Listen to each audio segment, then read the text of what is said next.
What's going on, everybody? Welcome back to the JUICEREACTS video. In today's video, we are checking out another SCP faction called the Chaos Insurgency. Now, before we start, I do want to say if the audio is messed up on the video or my microphone, I apologize in advance. I updated my PC with a whole bunch of stuff yesterday, and in just perfect PC fashion, everything's fucked up. So, yeah, I don't know. I try to put everything back to normal. Things look different, so I'm just like, so yeah, if it's messed up, I apologize in advance. But we are going to go ahead and keep reacting to SCP universe stuff, and we're going to jump right into it with this video from the Exploring series called the Chaos Insurgency. And of course, if you've been enjoying these videos, please give them a like and hit that subscribe button because 86% of you are not subscribed to the channel. But let's go ahead and jump into it right now. The Chaos Insurgency. Oh! So far in this series, we've discussed inexplicable phenomena That guy in and the people that contain them, reminded me of destroy Squidward. them, worship them, and even sell them. But we haven't discussed many instances in which normal humans attempt to weaponize the anomalous. Got the yawns. It's probably pretty clear early at this point that if groups such as the SCP Foundation, the GOC, or even Marshall, Carter, and Dark wanted to use SCPs instead of containing, destroying, or selling them, the results could be pretty devastating. Well, of course, there is a group that wants to do exactly that, utilizing whatever anomalous items they can to achieve their goals, and they go by the name of the Chaos Insurgency. Nice. Like the rest of my summaries of different groups of interest, this video won't be completely comprehensive, but it should provide a good look at the insurgency. The Chaos Insurgency's history starts in 1924, when the O5 Council of the SCP Foundation formed an elite covert special task force comprised of agents known for their unflinching loyalty to the Council. The purpose of this task force, codenamed Insurgency, was to carry out certain missions that required ethically questionable methods and with politically unsavory results in secrecy in order to maintain the reputation of the Foundation. To further this objective, the Insurgency were branded as defectors from the Foundation, with only the Council knowing the truth as the task force carried out their wishes for 24 years. Interesting. In 1948, however, the lie became reality, as the supposed defectors became actual defectors. The task force carried out multiple raids on Foundation facilities, stealing certain SCPs with high research and military potential, as well as transporting dozens of other defecting personnel with them. The task force caused severe casualties in the process, and the O5 Council had a new problem on their hands, with no clue as to what caused the loyal agents to betray them. So, why did the Insurgency betray the Foundation? And why do they continue to use SCPs?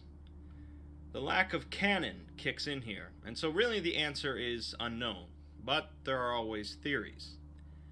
A basic theory is simple personal gain. Greed and the lust for power drew the group into utilizing powerful anomalies I tried to hold kill, Leon. steal, and amass control. It's really early, guys. I apologize. This theory at least fits in with the chaos portion of their name. If supernatural terrorist doesn't sit right with you, though, there is a theory that they actually wish to help humanity, but don't think the Foundation or the GOC are going about it the right way.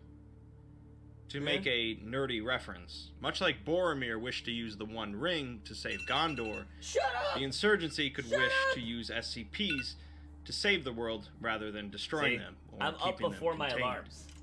That's what I know it's early. Other theories claim that the Insurgency doesn't want anything for the world other than chaos. Chaos! Whatever the case, the Chaos Insurgency, much like the rest of the groups of interest in the SCP universe, are shrouded in mystery. Let's look at a few SCPs then to learn more about how the Chaos Insurgency operates. SCP-884 is a small handheld mirror that when used while shaving causes the subject to fail to perceive the removal of hair, leading them to continue shaving an area over and over. 884 was in Foundation custody until an Insurgency defector working for the Foundation urged them to relocate the object to a safer location, which led to a raid by the Chaos Insurgency, resulting in the theft of 884. After would the you use that defector for, was though? executed, the Foundation led a number of raids on Chaos Insurgency storage locations, where they recovered 884 and found that the insurgency had set up several extensive experiments related to it. Although the Foundation found the tests to be meaningless, the insurgency attacked again, failing to steal 884, but the Foundation, curious as to why they would be so interested in such a benign SCP, continued experimenting on it. After 2 years of testing, we learned from an agent embedded in the insurgency the real story. SCP-884's real effect involves infecting those who have been exposed to it with a symptom they call doubt. The effect takes years to develop, but individuals with the symptom begin doubting themselves and their actions, starting with just rechecking things, such as locked doors, but eventually leads to a struggle to make simple choices, and eventually a failure to make decisions of any kind, easily leading to death. The insurgency's plan then was simply to get the Foundation as interested as possible in 884, causing it to affect far more personnel than it normally would have. That's smart. It's believed that thousands of Foundation personnel were infected by the object, far more than the insurgency lost in the process. Essentially, the Foundation played themselves, and it shows that the Chaos Insurgency aren't a bumbling crew of inept fools. This, of course, wasn't the only time that the insurgency utilized an anomalous object to trick the Foundation.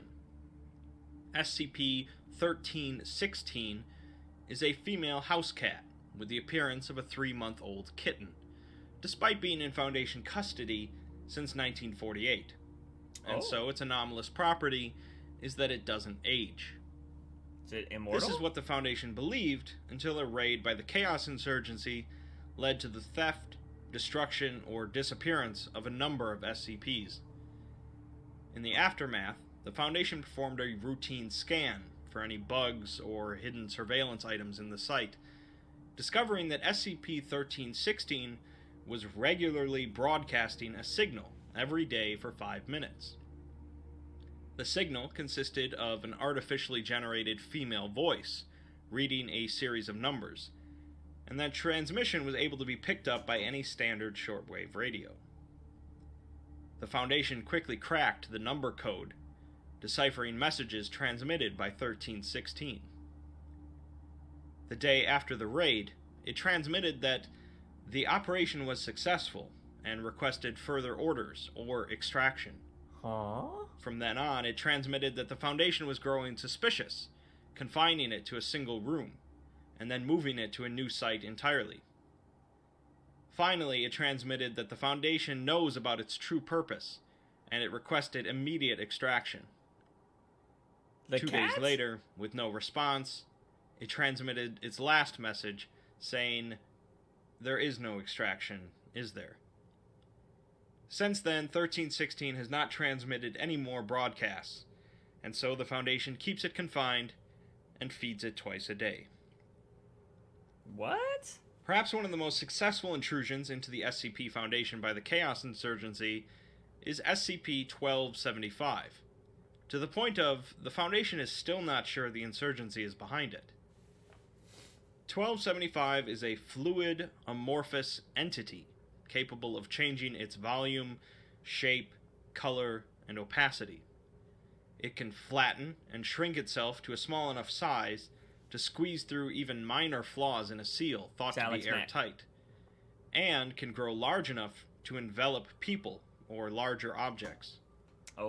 If left alone, 1275 will seek out classified documents, SCPs, or Foundation personnel and envelop them. Once enveloped, 1275 will begin to rapidly decrease in size, and the enveloped object will disappear, apparently transporting it to an unknown location.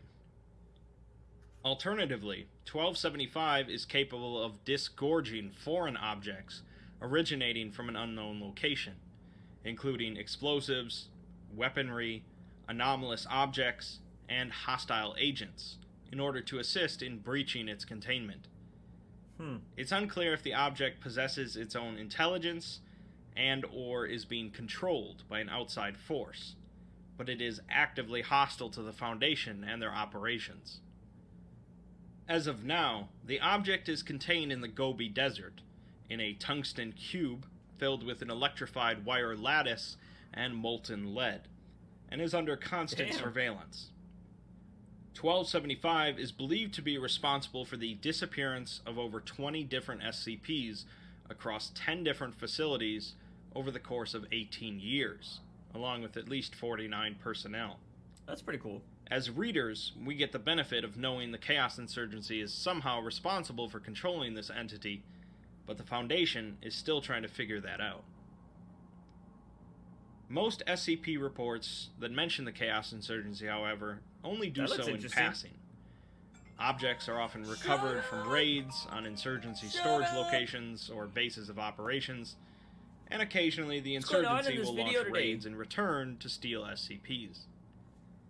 It's easy to assume that the insurgency commits similar operations on other groups, like the GOC or Marshall Carter and Dark. There are plenty of different tales related to the Chaos Insurgency, some painting them as villains, others as rogue heroes, but the common theme is that they are a fly in the ointment. The Chaos Insurgency are blank enough that you can fill in the gaps in the motives yourself. Some discuss the rumors that the insurgency use their power to take over small third-world towns and use the populations as fodder for experiments, like D-Class. Others say the insurgency is actually guided by an anomalous power beyond our comprehension, and they alone can take steps to preserve humanity. I'm not here to say one is right and others are wrong, but like many aspects of the SCP universe, the stories are fluid. At the very least, though, the Chaos Insurgency are one of the few groups with the knowledge, capabilities, and willpower to use the anomalous to achieve their goals, whatever they may be. So, feel free to make up your own mind, and make sure your cat isn't working for the insurgency. So, I like the idea that there's an SCP behind the insurgency. I like that idea. Just because, I don't know, is there an SCP out there that, you know, telekinesis, can mind control, can kind of do that kind of stuff? If so, what number is that? Because I think it'd be really interesting to find characters that could do that, or, you know, maybe read your mind and make you think things that you want to think, and it controls you that way. I don't know. I find that really very, very, very interesting. So I think that'd be kind of cool.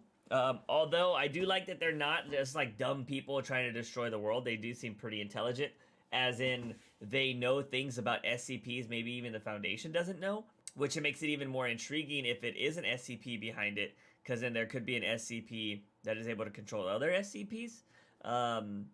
So, yeah, I don't know. I really like that concept of the Chaos Insurgency. But I do enjoy that they're probably just an intelligent group of bad guys, depending on how you want to view them. But, yeah, I don't know. I thought that was pretty cool.